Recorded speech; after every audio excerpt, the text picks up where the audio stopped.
বা কবে থেকে তৈরি হচ্ছে, এই বিষয়গুলো আমরা যারা ভুক্তভোগী আমরা জানি, আপনারা হয়তো অনেকেই জানেন না।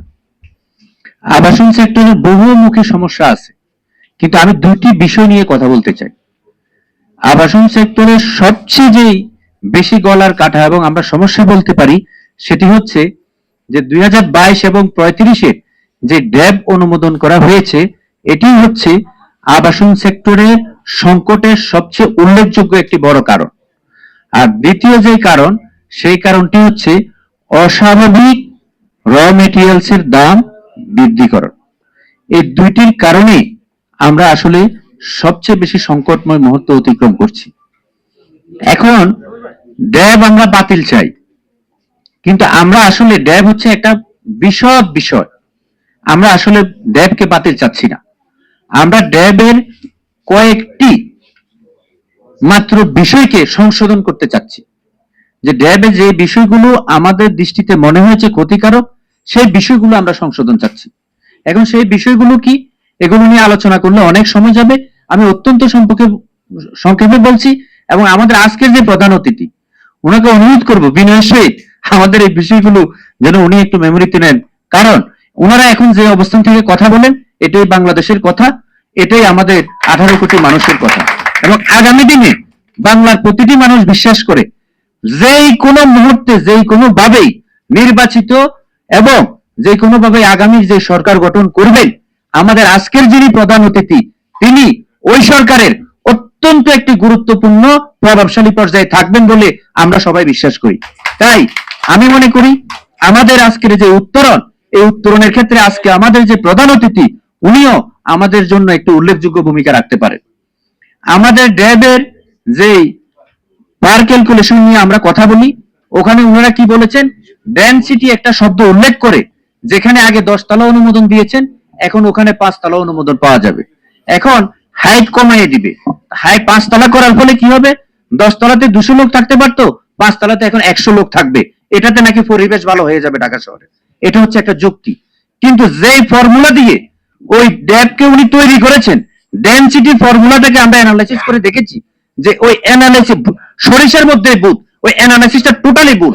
অ্যানালাইসিসের টোটাল সংজ্ঞার সাথে এটা রেজাল্ট যেটা আউটপুট দেওয়া হয়েছে, ওটার সাথে ওটা অসঙ্গতিপূর্ণ, ওটা মিল নেই। আমি চ্যালেঞ্জ করে বললাম, ওটা আমি অ্যানালাইসিস করেছি। এখানে রাজু একবার অত্যন্ত অদক্ষ পরিকল্পনা দিয়ে এটা তৈরি করেছে। এটা চ্যালেঞ্জ করলাম আমি আজকের এই হাউস থেকে। এই জন্য আমরা চাই ড্যাবের ওই বিষয়টা, পার ক্যালকুলেশনের বিষয়টা সংশোধন হোক। আমরা যে 2008-এর বিধিমালা, 8-এর বিধিমালা ঢাকা শহরকে সুন্দরভাবে পরিকল্পিত নগরী গঠন করার জন্য যথেষ্ট, আমরা সেখানে ফেরত যেতে চাই। আমরা এটাই চাচ্ছি, আমরা পূর্ণাঙ্গ ড্যাব সংশোধন করতে চাচ্ছি না। এখন এই ড্যাবের ফলে ভালো হলো কার? আমাদের যিনি এফডিসিসি এর ভদ্রলোক বলে গিয়েছেন, এটা রিহ্যাব সম্পৃক্ত থাকা দরকার। রিহ্যাব সম্পৃক্ত থাকবে কিভাবে? বাংলাদেশে আওয়ামী লীগ সরকার যেভাবে জোর করে ক্ষমতায় ছিল, রিহ্যাবে 12 বছর যাবত কোন নির্বাচন হয় নাই, নজরুল আহমেদ বিপুর দায়িত্বে ওনারা জোর করে ক্ষমতায় ছিলেন। তো জোর করে যখন থাকবে, ইয়েসার বলা ছাড়া তো কোনো সুযোগ নাই। শুধু আমরাই যখন নির্বাচনে আসি, আমরা হাইকোর্টে মামলা করে প্রশাসক নিয়োগ করে আমরা নির্বাচিত হয়ে এসছি। কিন্তু যখন আমরা প্রতিদিনটা করছিলাম, আমাদের প্রতিনিধিদেরকে ডিজিএফআই পর্যন্ত নিয়ে নমিনেশন উইথড্র করার জন্য বাধ্য করা হয়েছিল। সেদিন আমি চ্যালেঞ্জ করেছিলাম, মৃত্যু হয়ে যাবে, নমিনেশন উইথড্র করব না। তারপরে সে নির্বাচন হয়েছে, ইনশাআল্লাহ আমরা নির্বাচিত হয়েছি। এখন এই জন্য আমি দাদাকে বলতে চাই, গত মাসের 19 তারিখ আমাদের এই ড্যাবটি সংশোধন হওয়ার জন্য গণশুনানির মাধ্যমে বাংলার জনগণ মতামত দিয়েছে, ঢাকা শহরের জনগণ মতামত দিয়েছে, সেটি ক্যাবিনেটে উঠেছিল। কিন্তু সেদিন ক্যাবিনেটে সেটি পাশ হয়ে যেত। কিন্তু যে দুষ্কৃতিকারীরা সেই ব্রিটিশ সরকারের সাথে যোগ সাজেশ করে শত শত কোটি টাকা রাজুকে বিনিয়োগ করে এই ড্যাবকে পাশ করিয়েছে, তখন তারা দেখলো তাদের সেই ইনভেস্টমেন্ট তো এখন বিপদে চলে যাচ্ছে। তারা আবার কি করলো, আমি নাম বলবো না, কতিপয় 2-1 উপদেষ্টাকে হয়তো বুদ্ধি দিয়েছে, না যে কোনো ভাবে ম্যানেজ করেছে। তখন সেখানে কতিপয় 2-1 উপদেষ্টা বলল যে এটাতে নাকি সকল পক্ষের সাথে সমন্বয় করা হয় নাই, এখানে নাকি পরিবেশ থাকবে না। 10 তলার জায়গায় 5 তলা হলে পরিবেশের কি, 5 তলা হলে পরিবেশ ঠিক থাকবে, আর 10 তলা হলে থাকবে না। এই খোলা যুক্তি। কি করতে হবে? বিল্ডিং বানাইতে হবে ঢাকা শহরের চতুর্দিকে। তাহলে ঢাকা শহরের চতুর্দিকে বিল্ডিং বানাইতে হলে ওই যে ভূমিদস্যু ওনাদেরকে জায়গা ধান ক্ষেত ভরাট করার সুযোগ করে দিলেন এবং ওখানে উনি বিল্ডিং করবেন। হ্যাঁ, ওখানেও বিল্ডিং করা যাবে, কিন্তু বাংলাদেশের যাতায়াত ব্যবস্থা এখনো এমন হয় নাই যে আমি মুন্সিগঞ্জে বাসা থেকে নির্দিষ্ট সময়ের মধ্যে ঢাকা শহরে এসে অফিস করব, সেই সিচুয়েশনটা এখনো হয় নাই। আগে ওইটা করেন, তারপর এটাতে আসেন। ওটা না করে আপনি এটাতে আসবেন, কিন্তু সুযোগ নাই।